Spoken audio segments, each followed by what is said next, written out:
Back are we? Sorry. This time, my phone. Are you on something right now, Mr. Akers? No, I'm stressed out. I'm like, I come from I wasn't gonna talk as a show of respect. I come from like a PTS, like deep kind of breakdown. Sorry. Mr. Akers, you stand charged with the offense of criminal mischief. You're facing up to a year in jail and or a $4,000 fine. We are going to do probable cause. You have the right to remain silent. Anything you say can or will be used against you. You have the right to have an attorney present. If you cannot afford one will be appointed to you. Yes, Judge. Officers were dispatched to Houston Recovery Center in Harris County, Texas, in response to a welfare check. Earlier that day, the defendant had been dropped off at the center and became very angry. The defendant began yelling and throwing his shoes at the staff. The defendant walked into a room and closed the door. While inside, the defendant punched the glass door, shattering it. The defendant was also throwing things around the room and hit his head against the wall and the doors. The defendant also urinated in the corner. The complaining witness estimates the cost to repair the glass door to be $1,000 at the Houston Recovery Center.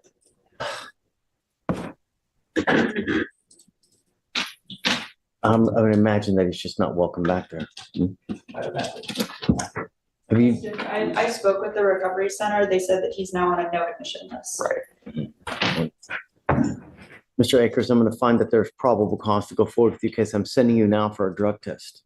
I want to know what, if anything, is in your system and how we're going to proceed forward. Look at me. Now that like I have drugs in my system. Yeah, it's time to stop. You are so geeked out now on something. What? Stress. My life is stress. I know I messed up. Like what you see of me is remorse for doing something I know is stupid. And like I want you to listen to me, and I want you to listen well. I will give you but one opportunity to get off the dope by yourself. If I find that you're using whatever it may be, I'm going to put you in a rehab facility in the jail. I will give you one opportunity to try to get off these demons yourself. But if I find that you continue to use, I'm going to keep you with me. No more dope. I'm sending you now for a drug test. You must take the test and come right back. If you fail to take, look at me. If you fail to take the test, if you fail to come back, I will take away the PR bonds. And the judge offers Mr. Akers a final chance to quit drugs voluntarily, stressing that if he fails the drug test, his bond will be revoked and raised significantly. The offer to avoid rehabilitation in jail hinges on Mr. Akers' ability to take responsibility for his actions and prove he can stay clean. This moment underscores the court's willingness to give Mr. Akers a second chance, but with strict conditions. I'm going to make your bond extremely high. You have to understand, you don't, unless you do, I would imagine that you have no one that's willing to pony up $5,000 to get you out. Am I right? Consider that when you're out there in the free world, because if I put you in jail, even at $1,000 bond, you probably don't have anyone that's going to make it. You're going to sit there. Make wise choices. You get one opportunity. Are we clear? Okay. I want to send him. We'll have him come right back and we'll go from there. And then can you reach out to the next firm, please? All right. Can you please file the conditions? Well, don't worry. Don't even worry about it. So no going back to the Houston Recovery Center, no weapons.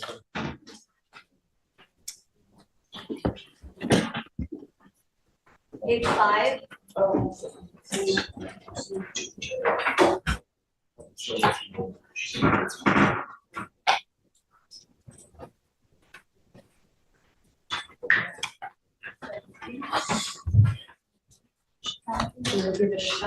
Page 5.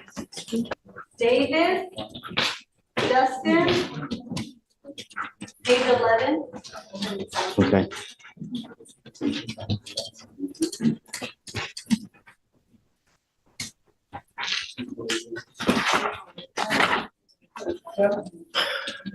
Justin Davis, is that you?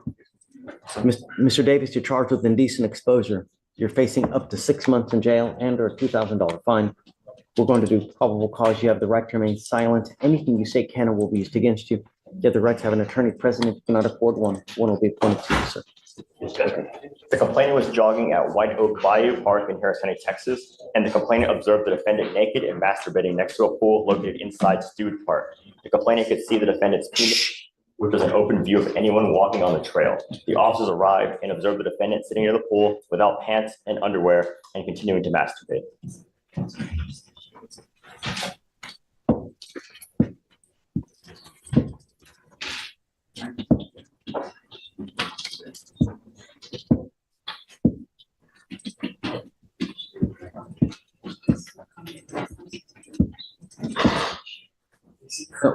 Is he currently registered as a sex offender? Can you see that now? I can check, Your Honor.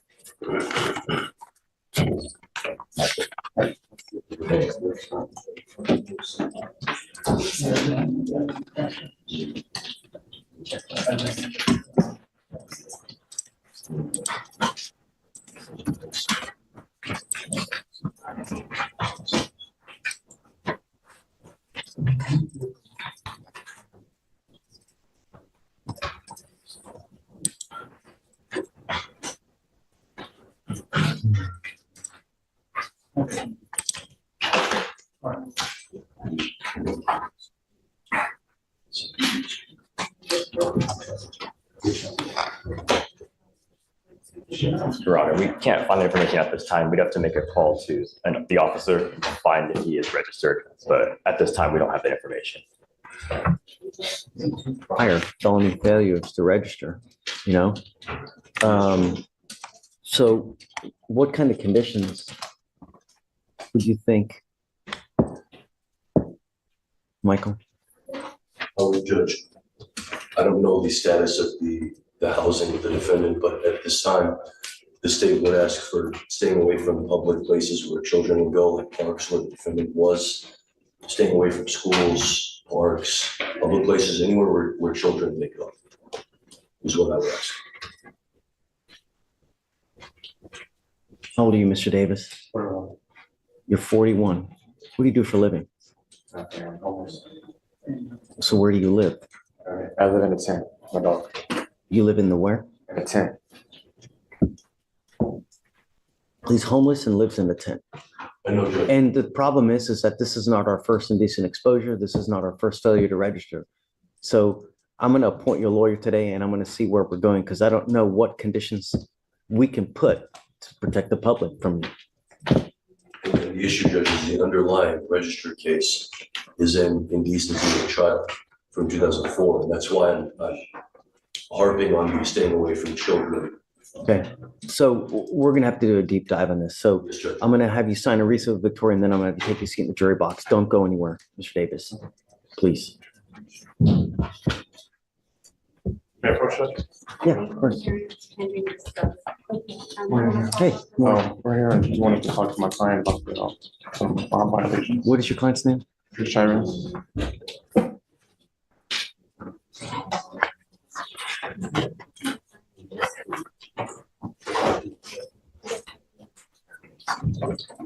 Give me a second.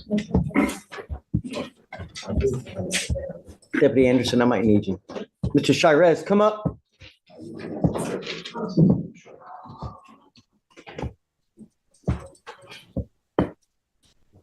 Go ahead and sign for the recess.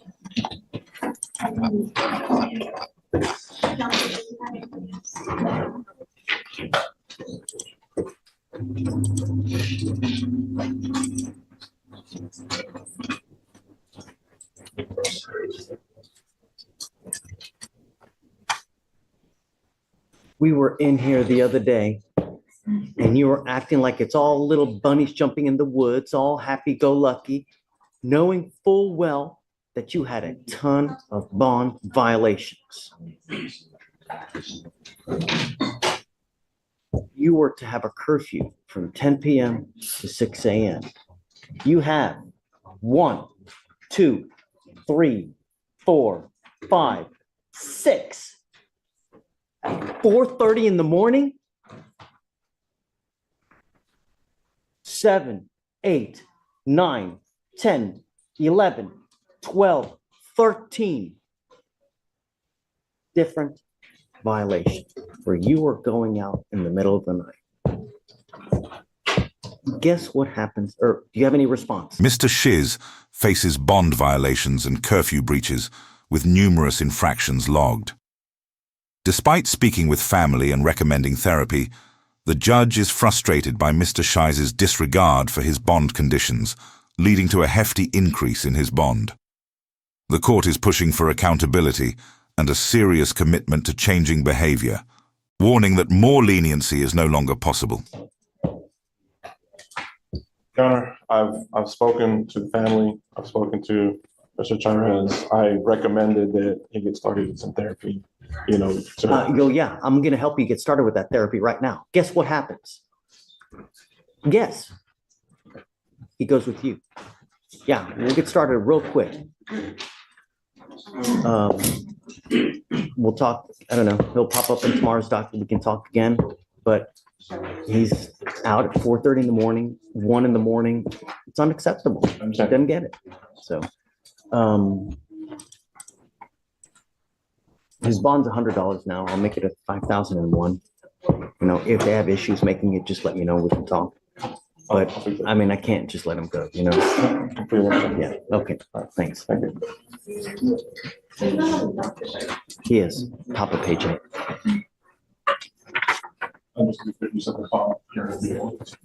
Bond hearing will be tomorrow? No, I'm revoking it and raising it to 5,001. Okay. And then, so if they have issues and they're unable to make the bond, we can talk, after tomorrow.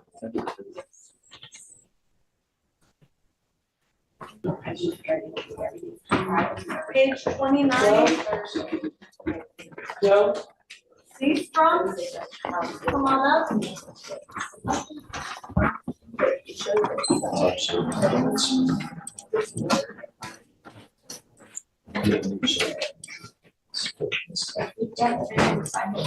Good morning, Mr. Seastrong. Do you have a lawyer today? Tell me what you're doing about that. I'm not able to afford one. Why not? When is the last time you've had a full-time job? Company went out of business in February. I've been DoorDashing. So you are working? What? It's not enough to afford. I got my kids. I don't have enough to afford a lawyer from what I make from DoorDash. How much money do you make a month? Probably barely 300, maybe. How much? Mr. Krong admits to making just $300 a month and relying on his wife for support. The judge strongly criticizes his lack of financial responsibility, demanding that he find full-time work or face consequences. The court insists that it's unfair for taxpayers to fund his legal defense while he remains unproductive, setting a clear deadline for him to show significant efforts toward improving his circumstances. 300. 300 what? Dollars. What? A day? A week? You make $300 a month. I don't believe that for a second. How do you eat? How do you survive? I stay with my wife. My wife.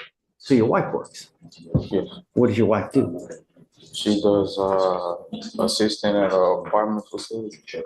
How much money does she make a month? She just started, so I'm really not sure. It's probably been about 3 weeks or so. Why do the people of Harris County get to pay for a lawyer for you when you don't do anything? How is that fair? Why you get to sit at home, play Xbox? Well, why do the people of Harris County get to pay for your lawyer? How's that fair? You're able-bodied. There's no reason why you shouldn't be working. You need a job. Yes, sir. I work. I take care of my kids. We just got it. But you're not taking care of your kids. No. Kids need food. They need clothes. Not just love. They need physical things as well. And if you're not pulling your weight, then you're not helping your kids. Your wife is helping your kids.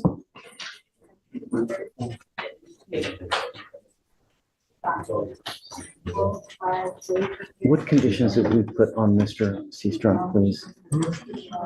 I'm sorry if you don't like what I'm telling you, Mr. Seastrunk, but I'm telling you the truth. How old are you? You're 39 and you make $300 a month. That's silly. And it's a shame. I work for one of our business. Then find something else. Have been. Do you know that there are so many companies out there that are begging for workers that are willing to pay you $15 to $20 an hour for you to work? Amazon, Starbucks. There's so many other places that are begging for workers because they just don't have enough. I'm not gonna, no. I'm making it a condition of your bond now that you get a full-time job. And I'm bringing you back in 2 weeks to see what you have done. But as far as what you get to hang out and do nothing all day, and then I have to pay for your lawyer too? You want a back rub too? No. I will give you an application. I'm going to send it home, and then I'm going to bring you back in 2 weeks, and I want to see what you've done to get a job. If you've done nothing, then life's not going to go well. But it's not fair that we all here, I mean, I might as well just give you my wallet now. That's what we're doing. And Your Honor, I may previously had a violation of no driving because the defendant expressed he had no insurance. So you add include that as well, no driving. I hope you are not driving, Mr. Seastrong. I was able to get insurance from. You are supposed to get court approval first before you drive, and you signed. I got insurance a few days after we left from it. You told me not to drive without getting it. Deputy Anderson, can you get that piece of paper, please? Sorry, guys. Just momentarily. Can you hand that to him? What does that say?